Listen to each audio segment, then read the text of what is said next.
G'day, Chief. Welcome to the Chief podcast and this special episode, which we call the Mini Chief. These are short, sharp highlights from our fabulous CEO guests, where you get a 5 to 10 minute snapshot of the highlights from their episode. Righto, Chief. Without further ado, here is the Mini Chief episode for this week with Nuala Walsh, founder and CEO of MindEquity and author of Tune In. So look, one of the terms you use is become a decision ninja. So there's a bunch of other models and frameworks in the book, but I would like to just touch on this a bit, because I think we've painted a pretty good picture here. Like, you've shown us that this is decisions are far and wide. There is all sorts of myopic views and bias-driven views.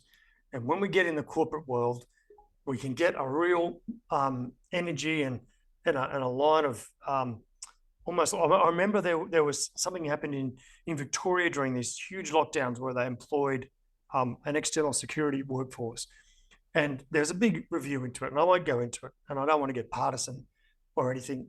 But what they came out and they said was, no individual made the decision. It was just something that started to happen, and the decision was made, but no single person made it. And so, because no single person made it, no one was culpable for the thing that happened. So we're all faced with challenges like this.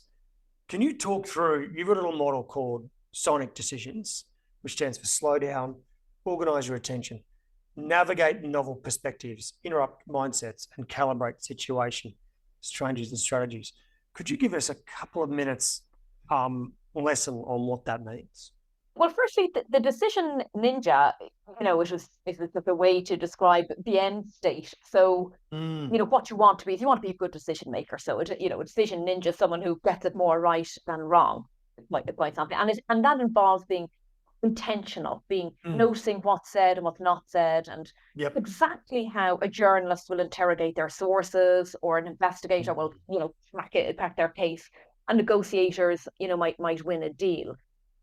And the strategies that I've laid out, those SONIC strategies, there aren't quite a lot of them. But what you have to do first is analyze what are the biases that you're exposed to. So unless you appreciate first what are the traps that you're falling into, and I think I pointed out 10 that power, ego, risk, memory, emotion, etc.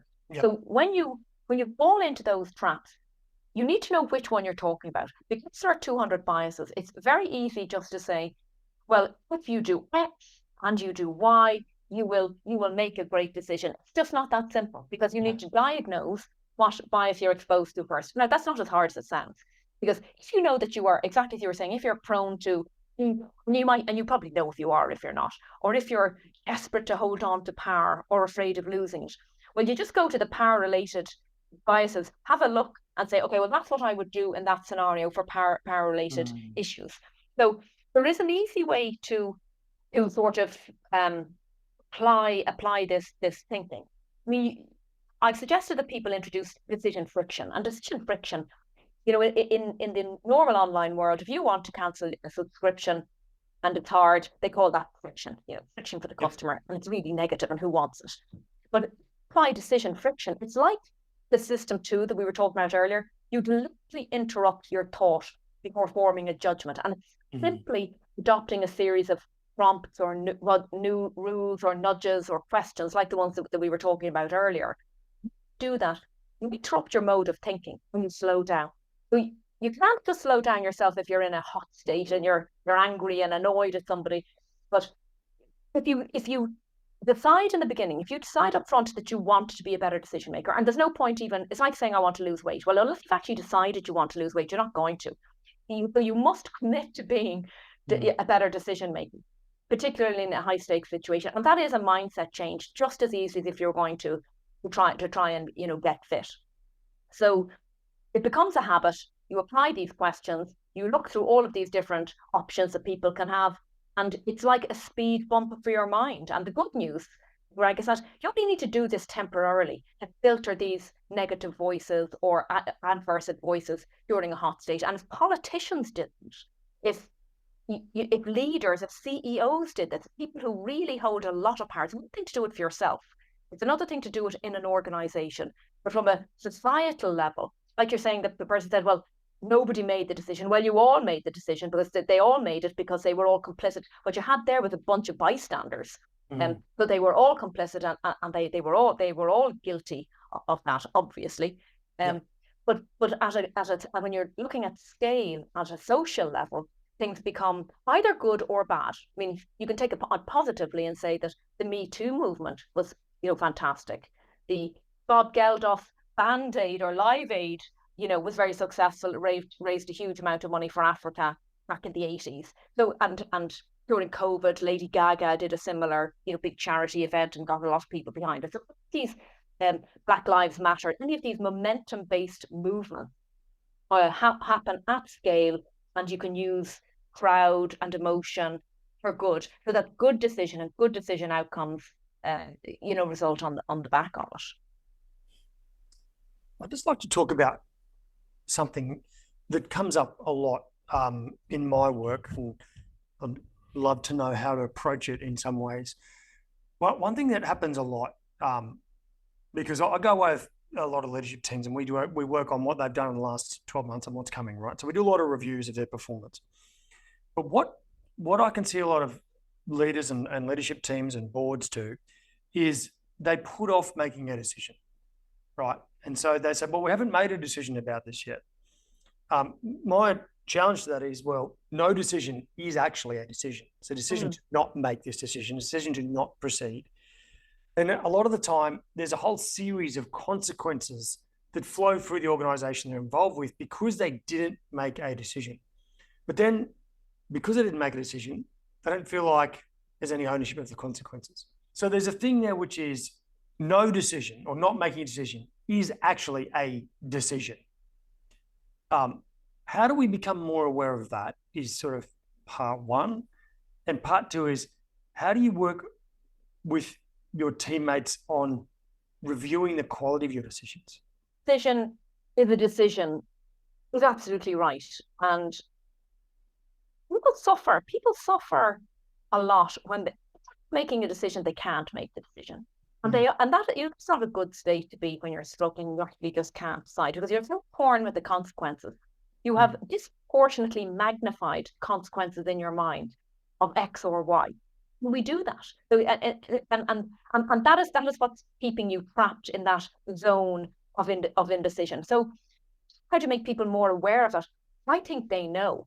I think they know that no decision is a decision. So even just saying it, people even say that in companies, because in companies, most of the time, you're rewarded for big decisions, not to admit that they can't make a decision. So we're examples of people who just say, well, let's defer that or let's put that off. It's very understandable why they do that, because in many cases, I think that there was a Harvard study that showed that,